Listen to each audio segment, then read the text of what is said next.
نزیکەی 2280 و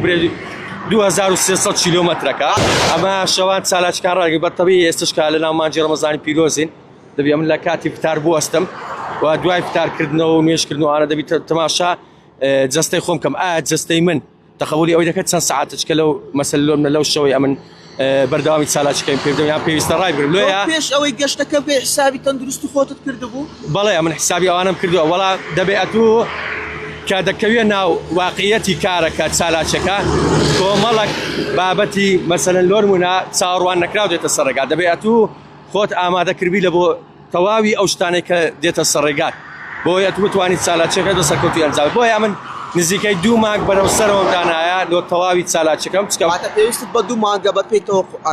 تەوقعاتی خۆم لەبەرەوەی ئەمە سەرەتا خوای گەورە بکاتە قسمەت دەچینە پایتەختی عێراق شاری بەغدا و دواتر لێەوە دەچینە وڵاتی سعودیا.